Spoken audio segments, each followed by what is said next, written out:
Mango Mastani புனேல ரொம்ப ஃபேமஸான ஒரு மேங்கோ ட்ரிங்க்கு. இதில் க்ரீம், ஐஸ்கிரீம், பாலெல்லாம் ஊற்றி செய்வாங்க. ஆனால் நம்ம இன்னைக்கு அதெல்லாம் எதையுமே சேர்க்க போகிறதில்ல. ஆனாலும் செம்ம டேஸ்ட்டாக, செம்ம க்ரீமியாக, ஹெல்த்தியான முறையில் குழந்தைங்களுக்கு பிடிச்ச மாதிரி செய்ய போகிறோம். வாங்க எப்படி செய்கிறதுன்னு பார்ப்போம். முதல்ல இளநீரை ஓப்பன் பண்ணி அந்த தண்ணியை ஒரு பவுலில் மாற்றி வச்சுக்கோங்க. அதுக்குள்ளே இருக்க தேங்காவையும் நல்லா அந்த மாதிரி ஸ்க்ரேப் பண்ணி எடுத்து வச்சுக்கோங்க. அந்த ப்ரௌன் கலர் இல்லாத மாதிரி ஸ்க்ரேப் பண்ணி எடுத்து வச்சுக்கோங்க. அடுத்ததாக நல்ல பழுத்த இனிப்பான மாம்பழத்தை எடுத்துக்கோங்க. அது தோள்களை நீக்கிட்டு இந்த மாதிரி துண்டு பண்ணி எடுத்துக்கோங்க.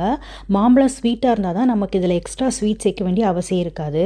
இப்போ ஒரு மிக்ஸி ஜாரில் நம்ம ஸ்க்ரேப் பண்ணி எடுத்த அந்த தேங்காய், ஊற வச்ச முந்திரி பருப்பு ஒரு 10 போல் கொஞ்சமாக சுடுதண்ணியில் ஊற வச்சுருந்தேன், அதை சேர்த்துக்கோங்க. ஃபஸ்ட்டு இதை நல்லா குறப்பாக இல்லாமல் நல்லா பேஸ்ட்டாக அரைச்சி எடுத்துக்கோங்க. இதில் இப்போ பாதி அளவுக்கு இளநீரை ஊற்றி அரைச்சிக்கோங்க.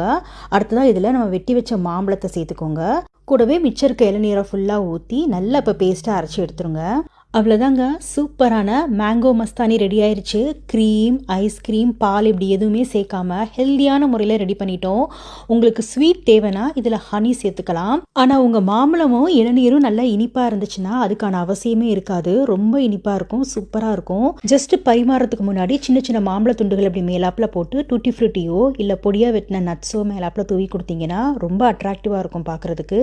இந்த மாம்பழ சீசன் முடியறதுக்குள்ள ஹெல்த்தியான யம்மியான இந்த மேங்கோ மஸ்தானி நீங்களும் ட்ரை பண்ணி பாருங்க. குழந்தைங்க ரொம்ப விரும்பி குடிப்பாங்க.